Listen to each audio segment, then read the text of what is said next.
हम लोग कौन सा यूनिट पढ़ने वाला है जी? यूनिट 6, ठीक है। हम लोग का जो ये बीएससी सेकंड ईयर के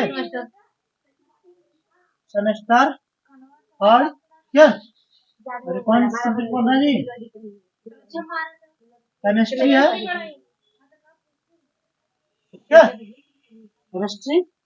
और हम लोग यूनिट कौन सा पढ़ने वाले हैं? यूनिट 6। नाम क्या है जी? Coordination chemistry. कोऑर्डिनेशन केमिस्ट्री, समन्वयन रसायन, समन्वयन रसायन, ठीक है। तो coordination chemistry.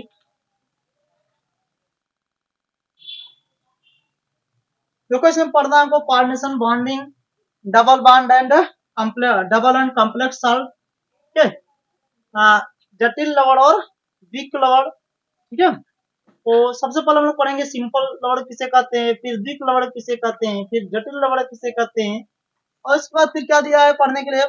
Werner theory of coordination complex, Werner theory, उपसंयोजक यौगिकों का वर्नर सिद्धांत, classification of ligands, ambidentate ligands, उभयधर्मी लिगेंड्स क्या होते हैं, किलेट्स क्या होता है, coordination number, IUPAC nomenclature of coordination complex, फिर इसके आइसोमेरिज्म समावयवता इन coordination compounds, constitution and study of isomerism, geometrical and optical isomerism, square planar and octahedral complexes। तो बढ़िया यूनिट है और बहुत सरल भी है, पढ़ोगे तो बहुत जल्दी से सीखोगे, ठीक है। तो हम लोग इंटर में बहुत कुछ पढ़ कर आए हैं, ठीक है। सब है इसी में हम लोग और जल्दी सीख पाएंगे। तो हेडिंग लिखिएगा, पहला हेडिंग होगा हमारा, हम लोग का हेडिंग कौन सा है जी? लिख लीजिए आप। कुछ डिफिनेशन लिखेंगे, क्या लिखेंगे? कुछ डिफिनेशन, ठीक है। डिफिनेशन ऑफ सम टर्म्स लिखिए, डिफिनेशन। यूनिट कौन सा लिखा गया? अच्छा यूनिट 6 है, लिखिए हम 4 हैं तो बोल रहे हैं 6, कोई बात नहीं।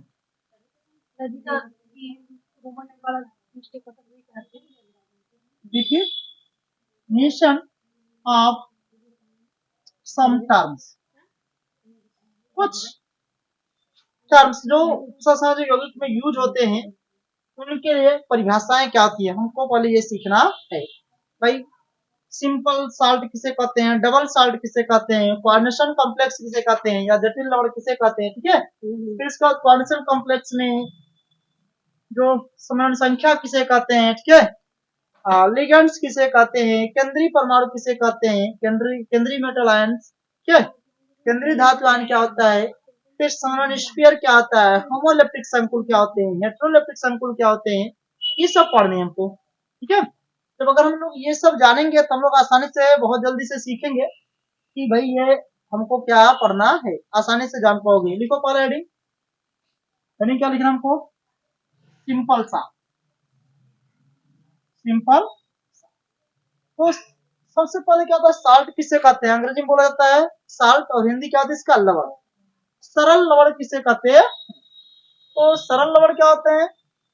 लवण किसे कहते हैं? वे पदार्थ जो जलीय माध्यम में धन आयन और ऋण आयन में टूट जाए, इसे क्या बोलते हैं? साल्ट बोलते हैं। देखिए सिंपल साल्ट, सिंपल साल्ट में क्या होता है लिख देंगे हम लोग, when that acid and base react with each other, then neutralization take place, तो उदासीनीकरण होता है, and simple salt is form, and simple salt is form. क्या होता जी? सरल लवण बन जाता है, या कह सकते हो those lovers which dissociate into positive and negative charge या opposite charge यानी aqueous medium called simple salt. लिख लीजिए, कोई एग्जाम्पल लेकर हम लिखिए HCl प्लस NaOH तीर का निशान देंगे यानी Cl प्लस क्या जाएगा H2O, क्योंकि ये क्या है जी एसिड है और ये क्या है बेस है और ये क्या है जी ये है साल्ट। या हम दूसरे शब्द में कर सकते हैं सरल लवण क्या होता है जी वे लवण जो धन आयन और ऋण आयन में टूट जाए, इसे क्या कहते हैं जी सरल लवण।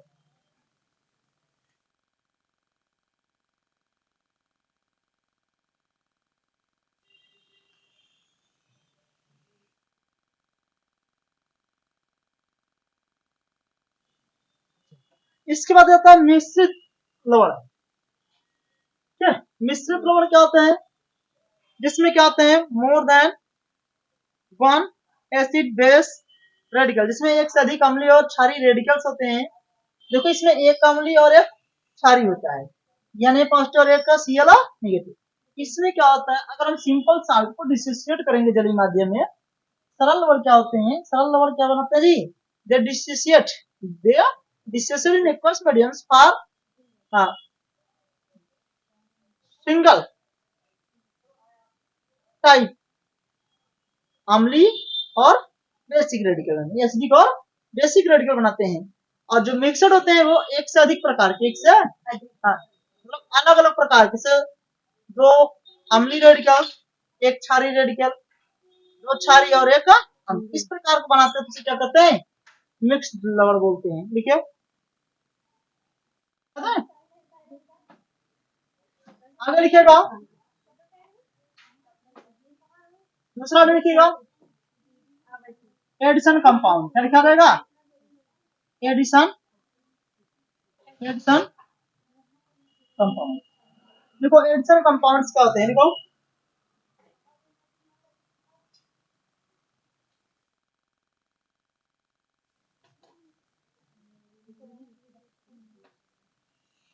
देखिए एडिशन कंपाउंड किसे कहते हैं, ठीक है addition compounds.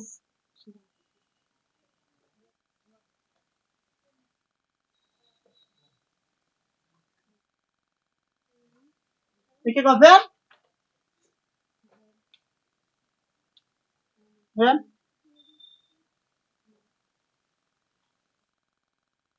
solution of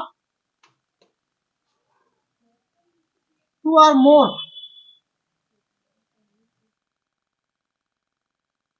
simple salt, सरल लवणों के जब दो से अधिक सरल लवणों के जो विलयन होते हैं simple salt are allowed to evaporate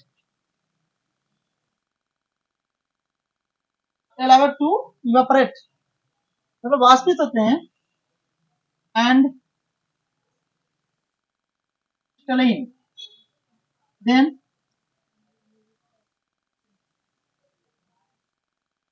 addition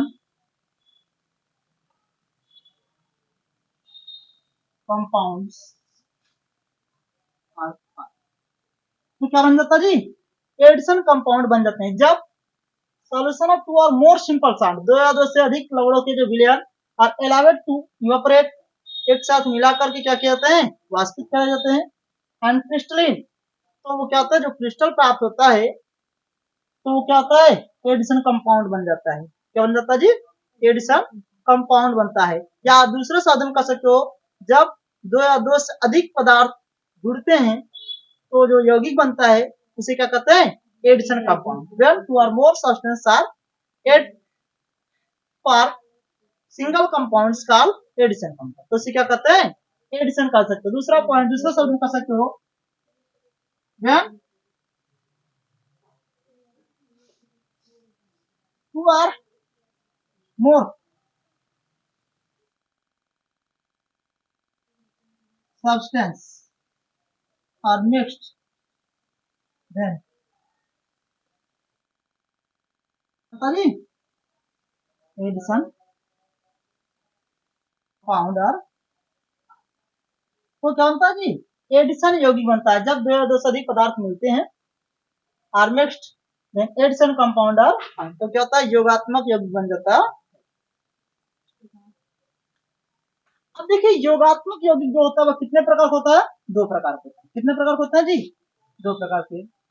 type of addition compound, addition compound कितने प्रकार का होता है, दो प्रकार के। Type of addition compound, type of addition compound it is two type. कितने प्रकार होता है जी, इट इज टू टाइप। कितने प्रकार होता है, दो प्रकार। पढ़ा लिखे हम लोग, डबल साल्ट, दूसरा क्या होता है जी, कॉम्प्लेक्स साल्ट, जटिल लवण और द्विक लवण। तो द्विक लवण क्या होता है, मीठा है अंदर से मीठा। अब हेडिंग लिखना होगा हमको, द्विक लवण। पहला क्या लिखेंगे हम लोग, डबल। डबल साल्ट का उदाहरण तुम लोग नाम सुने होंगे, फिटकरी, मोहर लवण, ये सब क्या होते हैं, द्विक लवण होते हैं। द्विक लवण किसे कहते हैं, जिसमें दो या दो से अधिक सरल लवण मिले होते हैं। दो या दो से अधिक सरल लवण मिले होते हैं, इसे क्या कहते हैं, द्विक लवण कहते हैं। द्विक लवण दो से अधिक नहीं, जिसमें दो सरल लवण मिले होते हैं, इसमें दो सरल लवण मिले होते हैं, इसे क्या कहते हैं, द्विक लवण कहते हैं। द्विक लवण की एक खासियत होती है, अगर इन्हें जल में रख देते हैं ये आयनों में टूट जाते हैं और अपनी पहचान खो देते हैं। तो लिखा जाएगा those addition compound, those addition compounds which lose the identity in aqueous medium, जो जलीय माध्यम अपनी पहचान खो देते हैं, उसे क्या कहते हैं, डबल साल्ट कहते हैं। ठीक है, ये किसके बने होते हैं, ये दो सरल लवणों से बने होते हैं, ये दो सरल लवणों से बने होते हैं। देखिएगा, दो एडिशन कंपाउंड, दो addition compound which lose their identity in aqueous medium called double salt. इसे क्या कहते हैं, द्विक लवण कहते हैं। मतलब वे योगात्मक यौगिक जो जलीय माध्यम में अपनी पहचान खो देते हैं, उसे क्या कहते हैं जी, द्विक लवण कहते हैं। क्या कहते हैं, हाँ, डबल साल्ट कहते हैं। अब इनकी प्रॉपर्टीज क्या होती है, डबल साल्ट की प्रॉपर्टीज होती है भाई ये जलीय माध्यम अपना गुण खो दे, अपने पहचान खो देते हैं। अगर इनको हम जल में रखते हैं तो दे डिसोसिएट इनटू आयंस, ये आयन क्या होता है जी, टूट जाते हैं। And give the test of all ions, और सभी आयनों का क्या करता है जी, टेस्ट देने लगते हैं। फुल स्टॉप देकर लिखेंगे यहाँ पर। एग्जाम्पल क्या हो जाएगा इसका, अब एलम, फिटकरी एंड मोहर, फिटकरी और मोहर। पहला क्या देखो, फिटकरी का सूत्र क्या होता है, पोटासियम, इसका K2 SO4 into Al2SO4 trias into 24। ठीक है, अगर इसको हम जल में रखते हैं इन एक्वस मीडियम से टूट जाते हैं। ये देखो, ये एक सरल लवण ये है, दूसरा सरल लवण ये है, दोनों सरल लवण मिले द्विक लवण है। ये अगर इसको हम जल में रखते हैं तो टूटता है किसमें जी, 2 के 5 में। और देखो SO4 डबल नेगेटिव एक तो यहाँ पर है और दो तीन SO4 डबल नेगेटिव यहाँ पर है। यहाँ पर देखो Al2SO4 क्रॉस होगा, Al2SO4 क्रॉस, और कितना बन रहा है, +2Al 3 और SO4 तीन यहाँ पर, दूसरे यहाँ पर, एक तो यहाँ पर, +4SO4 डबल नेगेटिव। ठीक है, ये अपने आयन में क्या होता है जी, टूट जाता है। ठीक, इसका नाम क्या होता है, पोटासियम। क्या नाम होता है जी, पोटासियम, पोटास फिटकरी। और इसका नाम क्या होता है जी, पोटेशियम सल्फेट, एल्यूमिनियम सल्फेट। अच्छा, दोनों में सल्फेट कॉमन है, दोनों में सल्फेट कॉमन है, इसको हम नाम किस रूप में बुला सकते हैं जी, पोटेशियम एल्यूमिनियम सल्फेट या पोटेशियम सल्फेट एल्यूमिनियम सल्फेट, ऐसे भी कर सकते हो। और दोनों में सल्फर सल्फेट है, SO4 डबल नेगेटिव है, इसमें 3 किस्म चार्ट है, दोनों में सल्फेट हम नाम जो होता है कॉमन कर लेते हैं, इसको लिख देते हैं पोटेशियम एल्यूमिनियम सल्फेट। ये किसका सूत्र है जी? पोटासियम का। लिखिएगा पोटासियम। और अगला क्या आता है जी? मोहर लवण। निकालते हैं इधर से ऊपर से। दूसरा एग्जाम्पल किसका है? मोहर लवण का एग्जाम्पल है। दूसरा एग्जाम्पल कौन है जी? एग्जाम्पल नंबर 2 है मोहर लवण। इसका नाम होता है ferrous sulphate ammonium sulphate, FeSO4 into NH4 ammonium sulphate, SO4 ferrous sulphate ammonium sulphate into 6H2O into 6H2। अब इसको भी एक्वस मीडियम में रखते हैं, तो एक्वस मीडियम जब रखेंगे ये भी टूट जाएगा। Fe2 plus 2NH4 2 plus SO4 एक तो इसमें है, तो plus 2SO4 plus 2SO4 double negative, plus 2SO4 double negative, ये बन जाता है। ये भी अपने आयनों में टूट जाता है। इसका नाम क्या होता है? मोहर साल्ट। नाम क्या होता है जी? मोहर साल्ट। इसका हम रासायनिक नाम बोले तो फेरस सल्फेट अमोनियम सल्फेट। ठीक है,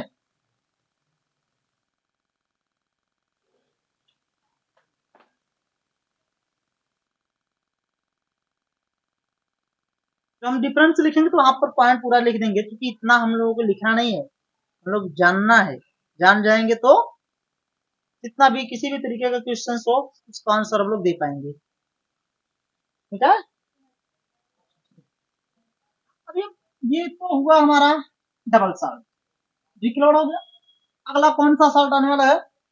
कॉम्प्लेक्स साल्ट। अगला दूसरा क्या जी? कॉम्प्लेक्स। इसको हम और क्या बोलते हैं जी? Complex compound. और क्या कह सकते हैं जी? Coordination compound. क्या कह सकते हैं इसको? अथवा कोऑर्डिनेशन। ठीक है, कितने नाम जानते हैं जी? कॉम्प्लेक्स साल्ट का दें या कॉम्प्लेक्स कंपाउंड का दें या तो कोऑर्डिनेशन कंपाउंड का दें। तो लिखिए, ये भी एडिशन कंपाउंड्स का उदाहरण है। एडिशन कंपाउंड ही है ना, तो दो addition compounds which does not lose their identity in aqueous medium, जो जलीय माध्यम अपनी पहचान नहीं खोते हैं, उसे क्या कहते हैं जी?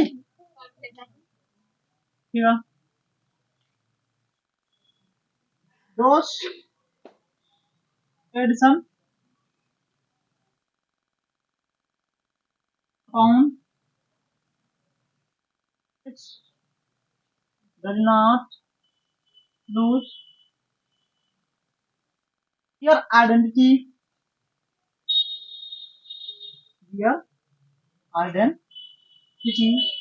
in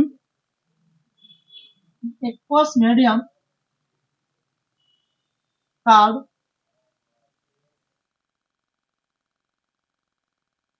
complex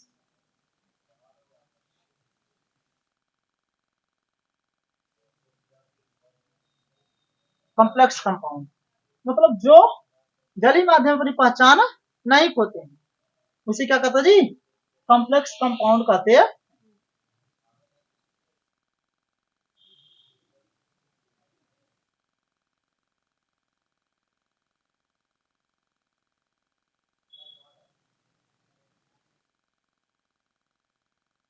मोबाइल चलो इसलिए मोबाइल लास्ट होना।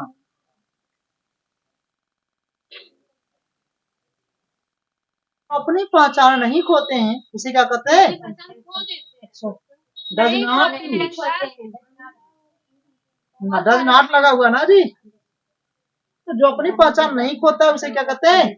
जटिल लवण। और द्विक लवण जो होगा वो क्या अपनी पहचान खो देगा। भाई नहीं खो रहा इसीलिए जटिल है, ये टूटता नहीं, ये does not dissociate completely to their ions, ये अपने सभी आयनों में पूर्ण से टूटते नहीं है, यानी ये अपने आयनों का परीक्षण नहीं देते हैं। लिखा गया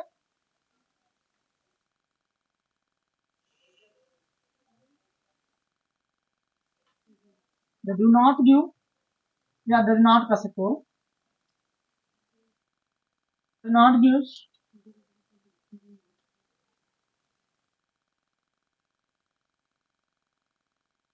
stuff their ions ये अपने आयनों का सभी आयनों का टेस्ट परीक्षण नहीं देते हैं। इसका एग्जांपल क्या है इसे देखो तो एग्जांपल अगर हम लिख रहे हैं यहाँ पर K2 K3 लिखा गया है या फिर Cl6 लिखे हैं ये कौन सी मीडियम रखें हम लोग AQUOU एक्वस क्या बनेगा 3K+2 या फिर Cl3 निगेटिव है जी ये हो गया 3K+2 प्लस देखो ये क्या होगा पोटेशियम आयन ये फेरस ये हाँ ये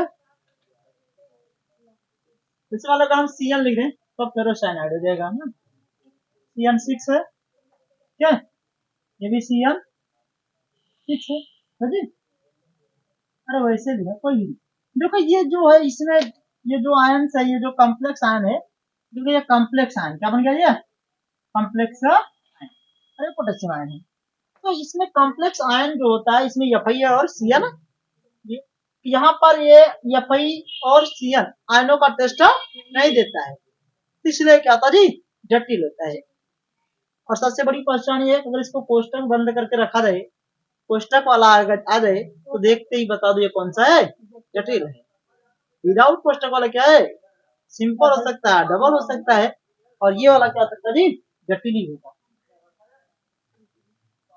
ठीक है आपको देखो ये this complex not gives stuff Fi3 positive and Cn negative and Cn negative and Cn negative ion और Fi3 positive आयनों का परीक्षण नहीं देता है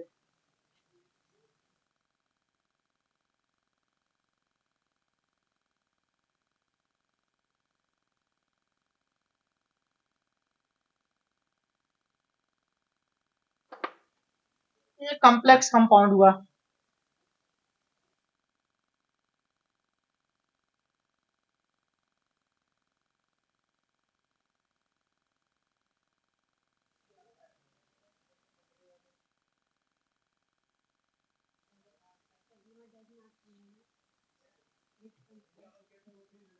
does not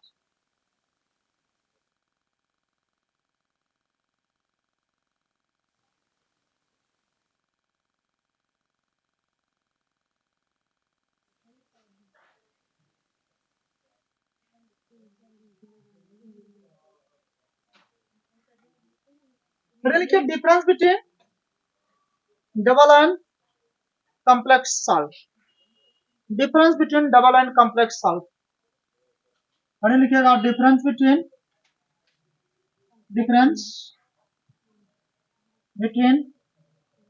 double and complex salt सरल और जटिल और वीक लोड में अंतर दो कॉलम बनाएंगे एक तरफ क्या लिखेंगे जी डबल डबल सॉल्ट दूसरी तरफ क्या लिखेंगे जी कॉम्प्लेक्स और डबल सॉल्ट पहला पॉइंट लिखिएगा बोले लिखो डबल सॉल्ट में ठीक है डबल सॉल्ट लिखो it lose their identity it lose loss है लिखो येलो ऐसे ही लिखो it lost their identity yellow ऐसे ही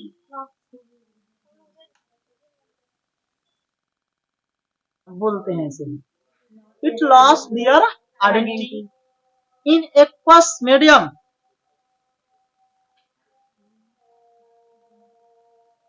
एक्वस मीडियम। इसमें लिखो कॉम्प्लेक्स सॉल्ट में it does not loss their identity, does not lose their identity, it does not lose their identity, it does not lose their identity in a aqueous medium।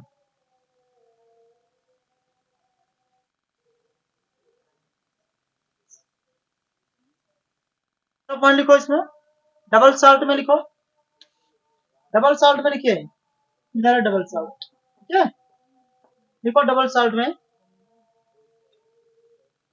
they dissociate DISSO CIATE, they dissociate DISSO CIATE, they dissociate into, dissociate नहीं लिख पाओगे क्या? Dissociate into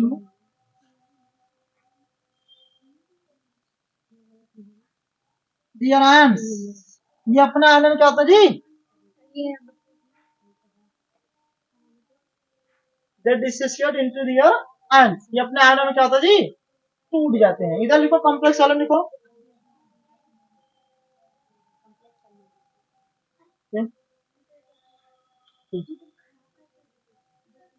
okay, they does not dissociate, लिखो जी complex ion लिखो ना,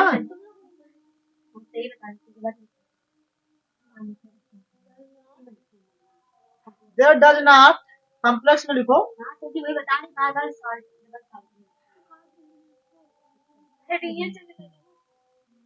because they does not dissociate into their ions, ये आयनों में टूटते नहीं है, they does not dissociate into their ions, ये अपने आयनों में टूटते नहीं है।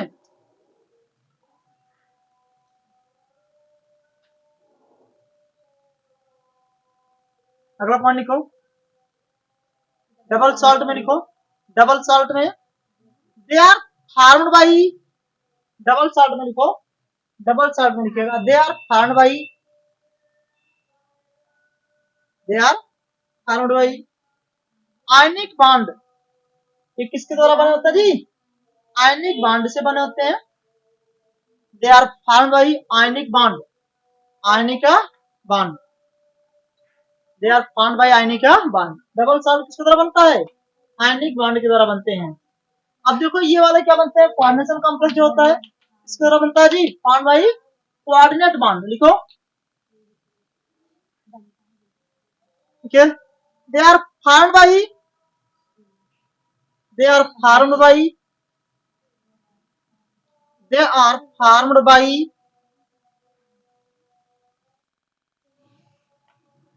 निकलिए,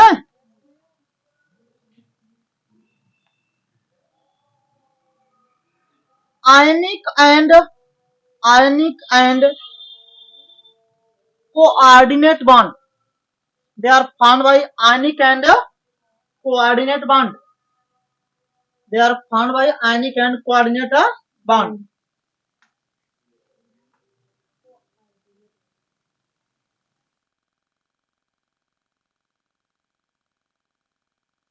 देखो डबल सॉल्ट में लिखो, ठीक है,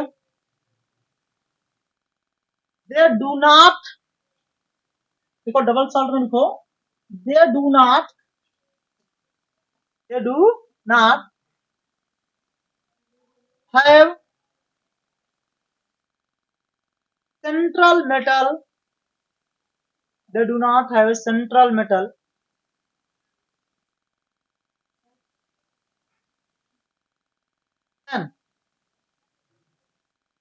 इसमें सेंट्रल मेटल आयन नहीं होता है, दे डू नॉट है central metal ion.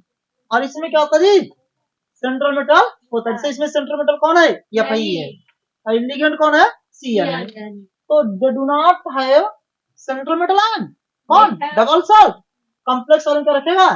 Central metal. लिखो, they have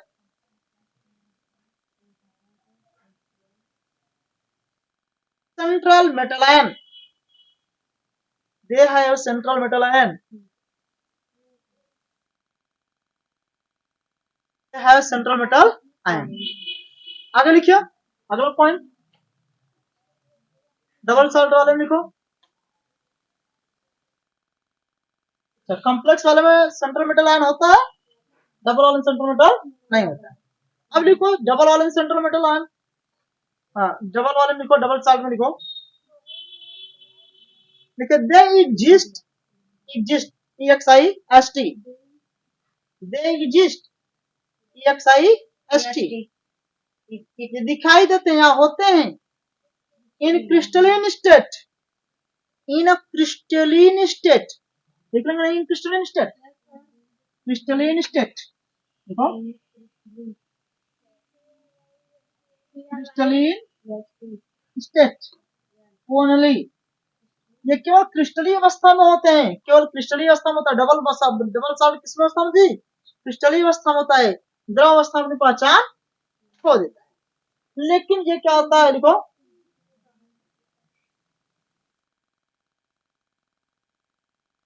they exist in solid as well as liquid state. They exist solid as well as liquid state. ये ठोस और द्रवावस्था दोनों में होते हैं, ये ठोस और द्रवावस्था दोनों में होते हैं, ये केवल क्रिस्टलीय अवस्था में होते हैं। एग्जाम्पल लिख लीजिएगा, इधर एग्जाम्पल लिखिएगा। हाँ, एलम, पिटसरिया एंड मोहर साल। मोहर इधर क्या हो जाएगा, कुछ भी लिख लो, बहुत से एग्जाम्पल, यानी 4 6, फिर क्या लिखेंगे हम लोग, CO L6 3, और लिख सकते हैं CO NS3 CL3,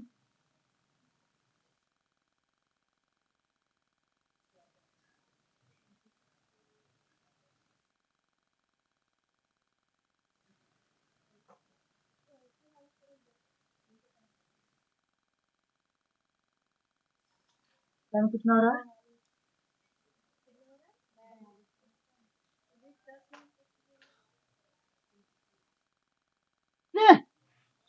हमको लिखना है उपसंहरणिक यौगिक में बहुत से टर्म जो प्रयोग की, सेंट्रल मेटल आयन क्या होता है, लिगेंड्स क्या होते हैं, समानांतर घेरा क्या होता है, ठीक है, ये सब हमको, हाँ, कोऑर्डिनेशन नंबर क्या होता है, समानांतर संख्या, ऑक्सीडेशन नंबर, ये सब हमको पता कर लेना है। नीचे मिटा दो इसको। अब तो हम जान गए भाई डबल सॉल्ट क्या होता है, कॉम्प्लेक्स क्या होता है, अरे लिखिएगा।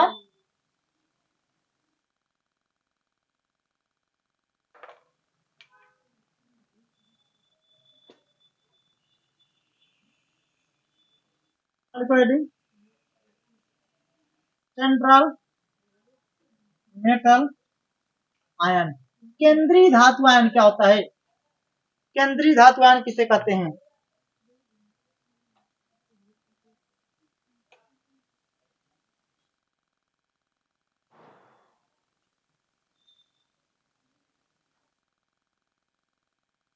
केंद्रीय धातु आयन क्या होता है? उपसहसंयोजक यौगिकों में, उपसहसंयोजक यौगिकों में जो परमाणु या जो धात्विक परमाणु चारों ओर से लिगेंडो द्वारा घिरा होता है, उसे क्या कहते हैं? सेंट्रल मेटल आयन कहते हैं या एटम्स कहते हैं। देखिए metal ion, metal ion which is surrounded by ligand, जो चारों तरफ से लिगेंडो द्वारा घिरा होता है, called, क्या कहते हैं इसे? सेंट्रल मेटल आयन कहते हैं। जो चारों तरफ से लिगेंड से घिरा होता है उसे क्या कहता है जी? सेंट्रल मेटल आयन कहते हैं। एग्जाम्पल के लिए देखो, FeCl6 क्यों निगेटिव है? देखो यहाँ पर Fe क्या है? बीच में है, Fe ना बीच में है। और देखो यहाँ Cl, 2Cl, 3Cl, 4Cl, 5Cl और कितनी Cl हुआ? अच्छा देख रहा ना जी। तो इसमें देखो छठ ना है, अगर चार्ट हो तो चारा लगाते हैं। इसमें Fe चारों तरफ से 6 Cl परमाणु से घिरा हुआ है, ठीक है। यहाँ पर 3, ठीक है।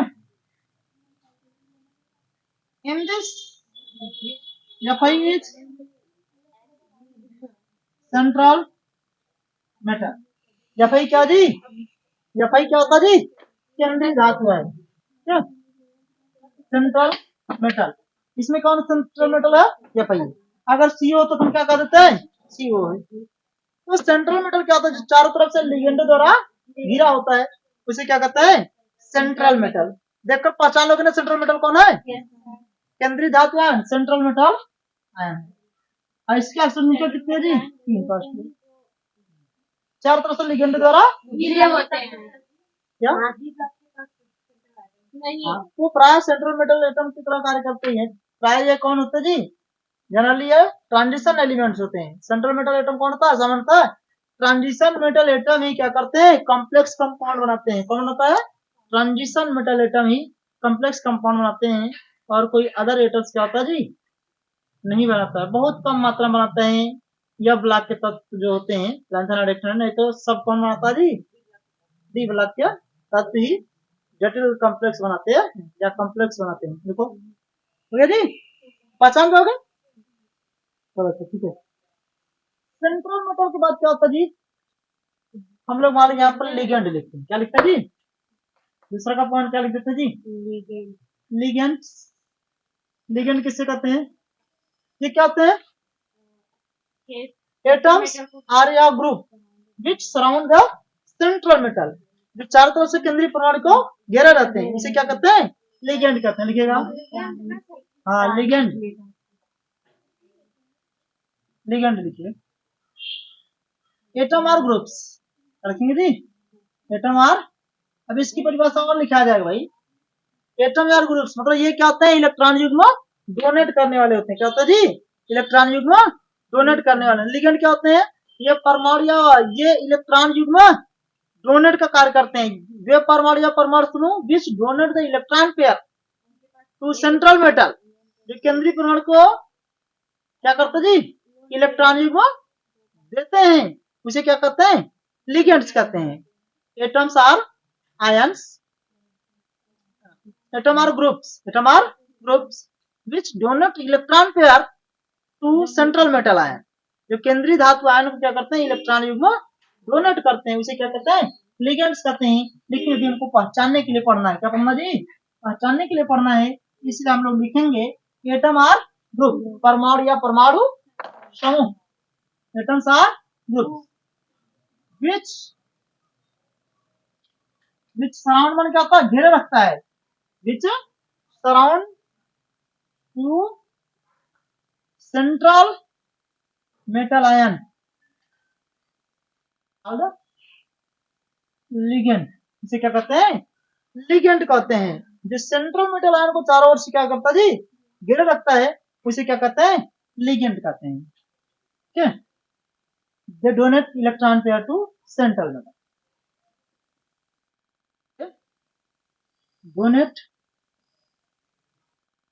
इलेक्ट्रॉन पेयर टू सेंट्रल केंद्रीय धातु आयन क्या करते हैं? इलेक्ट्रॉन युग्म डोनेट करते हैं। एग्जांपल के लिए देखो, यहाँ पर FeCl6 3 नेगेटिव है जी। इसमें कौन है जी? Cl इज लिगेंड, इसमें इतना ना 6Cl नेगेटिव लिगेंड आर, कितने लिगेंड है जी? 6 Cl नेगेटिव लिगेंड से। देखो एफाइन है, एफाइन है कितना सीएल इसमें, 6 सीएल है ना जी। तो ये एफआई कितने सीएल से घिरा हुआ, 6 सीएल। तो इसमें लिगेंड कौन है, सीएल है। सीएल एफआई को चारों ओर से घेरे है, इसलिए लिगेंड कौन है, सीएल है। अगर हम यहाँ पर एफ करते तब लिगेंड एफ हो जाता। अगर मान लीजिए 3 से एफ को 3 से सीएल आते तब 2 प्रकार के लिगेंड आते हैं ना जी। तो देख लीजिए, और अगली हेडिंग हम लोग कल लिखेंगे, ठीक है। हम लोग कल बता दिया, देख लीजिए।